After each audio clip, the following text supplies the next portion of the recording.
குரு வசிஷ்டரின் கண்களில் பொறுமை இருந்தது. ஆனால் அவர் இதயத்தில் வலி ஒரு கனத்த மேகம் போல சூழ்ந்தது. வசிஷ்டஜி படகில் எண்ணெய் நிரப்பி அதில் மன்னர் தசரதரின் உடலை வைத்தார். பரதனும் சத்ருக்கனனும் வந்தவுடன் இறுதிச் சடங்குகளுக்கான ஏற்பாடுகளை முடிக்க வேண்டும் என்பதற்காக உடல் பாதுகாக்கப்பட வேண்டும் என்பதே இதன் நோக்கம். பிறகு அவர் தூதர்களை அழைத்து, நீங்கள் விரைந்து பரதனிடம் செல்ல வேண்டும் என்றார். மன்னரின் மரணத்தை பற்றி யாரிடமும் சொல்லாதீர்கள். குரு இரு சகோதரர்களையும் அழைத்திருக்கிறார் என்று மட்டும் பரதனிடம் சொல்லுங்கள்.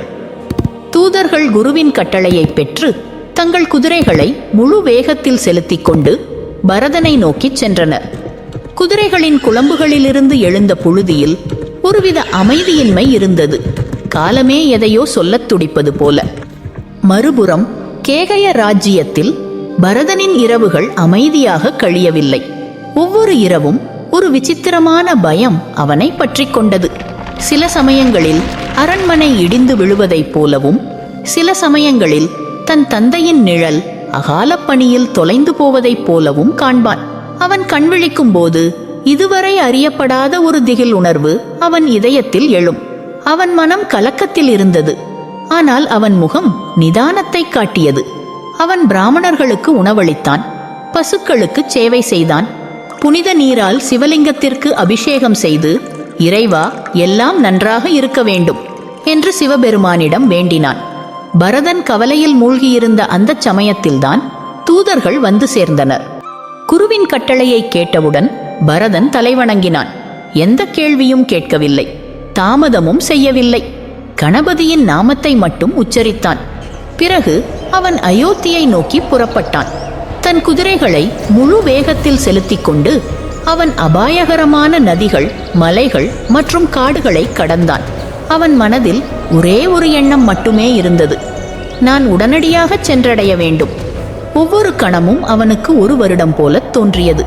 அவன் அயோத்தி நகரை நெருங்கிய போது சுற்றியுள்ள சூழல் மிகவும் விசித்திரமாகவும் அபசகுனமாகவும் இருப்பதை பரதன் கவனித்தான். காகங்கள் தேவையற்ற இடங்களில் அமர்ந்து உறக்க அமைதியற்ற முறையில் கரைந்தன. குளங்கள், நதிகள், காடுகள், தோட்டங்கள் அனைத்தும் வறண்டு வெறிச்சோடி காணப்பட்டன. நகரம் பயங்கரமாக தோன்றியது. மக்கள் பரதனை சந்தித்தனர். ஆனால் அவர்கள் தங்கள் பார்வையை திருப்பிக் கொண்டனர். யாரும் ஒரு வார்த்தை கூட பேசவில்லை. அவர்கள் மௌனமாக தலைவணங்கிவிட்டு சென்றுவிட்டனர். பரதனும் மௌனமாகவே இருந்தான். அவன் இதயம் எதையோ கேட்க விரும்பியது போல, ஆனால் அவன் குரல் எழவில்லை. தெருக்கள் வெறிச்சோடி இருந்தன, சந்துகள் அமைதியாக இருந்தன. அயோத்தியின் உயிரோட்டமான ஆரவாரம் மறைந்துவிட்டார் போல் இருந்தது. ஆனால் பரதன் வந்துவிட்டான் என்று கேட்டதும் கைகேயி மகிழ்ச்சியில் நிறைந்தாள். அவள் ஆரத்தி தட்டைத்து தயார் செய்து கொண்டு வாசலுக்கு விரைந்தாள். அவள் பரதனை அரண்மனைக்கு அழைத்து வந்தாள். பரதன் தன் குடும்பத்தினரை கண்டபோது அவன் இதயம் உள்ளிருந்து நடுங்கியது. அவர்கள் முகங்களில் மௌனம், கண்களில் கேள்விகள். பருவ காலத்தில் பூக்கள் பூத்திருக்க வேண்டும், ஆனால் பூக்காதது போல. கைகேயி, நம் தாய் வீட்டில் எல்லாம் நலமா என்று கேட்டாள். பரதன், ஆம், அங்கேயெல்லாம் நலம் என்று பதிலளித்தான். பிறகு பரதன் கேட்டான், என் தந்தை எங்கே? என் தாய்மார்கள் எங்கே? சீதையும் என் சகோதரர்கள் ராமரும் லட்சுமணரும் எங்கே? பரதன் பெற்ற பதில் அவன் ஒருபோதும் கற்பனை செய்யாத ஒன்று. திடீரென்று எல்லாம் பறிபோனது போலவும் அவன் உலகம் மௌனத்தில் மூழ்கியது போலவும் இருந்தது. அந்த நேரத்தில் அரச மாளிகையின் சுவர்கள் ஒரு புயல் வரவிருப்பது போல மௌனமாக இருந்தன. பரதன் தன் தாய் வீட்டிலிருந்து நம்பிக்கைகளுடன் திரும்பியிருந்தான். ராமரை சந்திக்கத் துடிக்கும் இதயத்துடன், தன் தந்தையை அணைத்துக் கொள்ளும் ஏக்கத்துடன், தன் தாய்மார்களின் பாசத்தின் கதகதப்பிற்கான ஒரு காத்திருப்புடன் அவன் அரண்மனைக்குள் ஓடினான். அவன் கண்கள் எல்லா இடங்களிலும் தேடின. சொல்லுங்கள், தந்தை எங்கே? என் தாய்மார்கள் எல்லோரும் எங்கே? சீதையும் என் அருமை சகோதரர்கள் ராமரும் லட்சுமணரும் எங்கே? மௌனம் கலைந்தது. ஆனால் பதிலாக பாசமோ ஆறுதலோ இல்லை. அவன் முன் நின்றாள் அவன் தாய் கைகேயி. ஆனால் அவள் கண்களில் இருந்த கண்ணீர் உண்மையின் கண்ணீர் அல்ல, வஞ்சகத்தின் கண்ணீர். பரதனின் அப்பாவித்தனமான விசாரணைக்கு அவள் பேசினாள். மகனே, நான் ஏற்பாடுகளை செய்தேன், மந்தரை உதவினாள். ஆனால் விதி சற்றே கெடுத்துவிட்டது. மன்னர் இப்போது தேவலோகம் சென்று விட்டார். அந்த வாக்கியம் விழவில்லை, அது தாக்கியது. பரதன் இடி தாக்கியது போல காயமடைந்தான். தந்தையே, தந்தையே, தந்தையே! அவன் துயரக் குரல் சுவர்களில் எதிரொலித்தது. அவன் தரையில் விழுந்து புரண்டான். புழுதியில் புரண்ட அந்த மகனின் உருவம் அயோத்தியின் மொத்த வலியின் வடிவமாக மாறியது. விம்மிக்கொண்டே அவன் சொன்னான், ஓ தந்தையே, நீங்கள் செல்வதற்கு முன் என்னை பார்க்கக்கூட முடியவில்லையா? ஐயோ, ஸ்ரீராமனிடம் கூடவா என்னை ஒப்படைக்கவில்லை? சில கணங்களுக்குப் பிறகு அவன் தன்னை சுதாரித்துக் கொண்டான். அவன் தன் கண்ணீரை துடைக்கவில்லை, ஏனென்றால் அவை இப்போது அவன் இதயத்தின் ஒரு பகுதியாகிவிட்டன. அவன் தன் தாயை பார்த்தான். தாயே, இப்போது சொல்லுங்கள், தந்தையின் மரணத்திற்கு என்ன காரணம்? கைகேயியின் பதில் அவன் இதயத்தில் ஒரு ஈட்டி போல குத்தியது. நான் மன்னரை சம்மதிக்க வைத்து ராமனை வனவாசத்திற்கு அனுப்பினேன். நான் 2 வரங்களை கேட்டேன். ராமர் காட்டிற்கு அனுப்பப்பட்டார். பரதனுக்கு ராஜ்ஜியத்தை கேட்டேன். மேலும் மன்னரால் இந்த துயரத்தை தாங்க முடியவில்லை. கைகேயி ஒவ்வொரு வார்த்தையிலும் விஷத்தை கலந்திருந்தாள். முகத்தில் ஒரு புன்னகையுடன், ஒரு வஞ்சகப் புன்னகையுடன். ராமரின் வனவாசம் என்ற வார்த்தைகள் அவன் காதுகளில் விழுந்தபோது பரதனின் இதயம் முற்றிலும் வேறொரு விதமான வலியில் மூழ்கியது.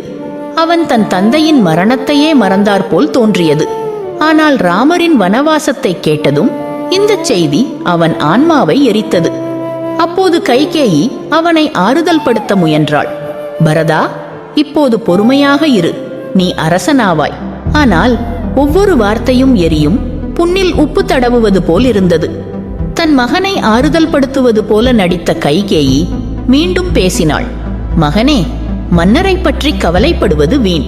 அவர் தன் வாழ்வில் எல்லா புண்ணியங்களையும் புகழையும் சம்பாதித்து அதை முழுமையாக அனுபவித்துவிட்டே இந்திரலோகம் சென்றார். இதை யோசித்து சமுதாயத்துடனும் மக்களுடனும் சேர்ந்து ராஜ்யத்தை ஏற்றுக்கொள். பரதன் ஒரு கணம் கேட்டான், அமைதியாக, அசைவில்லாமல். ராஜ்யத்தை ஏற்றுக்கொள் என்ற அந்த வாக்கியம் அவன் உடைந்த இதயத்தில் ஒரு எரியும் நெருப்புக்கங்கை வைத்தது போல் இருந்தது. மெதுவாக பரதன் பேசினான். அவன் குரல் நடுங்கியது. கொடியவளே, நீ எல்லா விதத்திலும் குலத்தையே அழித்து விட்டாய். அவன் கண்கள் கலங்கின, உதடுகள் துடித்தன. ஐயோ, இப்படி ஒரு கொடுமையை செய்ய வேண்டியிருந்தால் நான் பிறந்த போதே நீ என்னை கொன்றிருக்க கூடாதா? நீ மரத்தை வெட்டிவிட்டு இலைகளுக்கு தண்ணீர் ஊற்றினாய். மீனை உயிரோடு வைக்க எல்லா தண்ணீரையும் வெளியேற்றினாய். எனக்கு நல்லது செய்வது போல நடித்து நீ என் ஆன்மாவையே காயப்படுத்தி விட்டாய். பரதனின் மூச்சு கனத்தது. சூரிய வம்சத்தில் பிறந்து தசரதர் போன்ற தந்தையையும் ராமர், லட்சுமணர் போன்ற சகோதரர்களையும் பெற்ற நான், ஐயோ, நீ என் தாயாகிவிட்டாயே. என்ன செய்ய முடியும்? விதி எழுதியதை யாராலும் மாற்ற முடியாது. அவன் இப்போது கோபத்தால் வெடிக்கவில்லை, மாறாக கருணையாலும் இயலாமையாலும் வெடித்தான். மன்னர் எப்படி உன் மீது நம்பிக்கை வைத்தார்? ஒருவேளை அந்த நேரத்தில் விதி அவரை தவறாக வழிநடத்தி இருக்கலாம். அவரது புத்தி மழுங்கியிருக்கலாம். பரதனின் பார்வை இப்போது சூனியத்தில் தொலைந்து போயிருந்தது. ஒரு பெண்ணின் இதயத்தை படிக்க முயற்சிப்பது போல. ஒரு பெண்ணின் இதயம் விதியால் கூட புரிந்து கொள்ள முடியாத ஒன்று. அது வஞ்சகம், பாவம் மற்றும் குறைகளின் சுரங்கம். பிறகு பரதன் மௌனமானான்.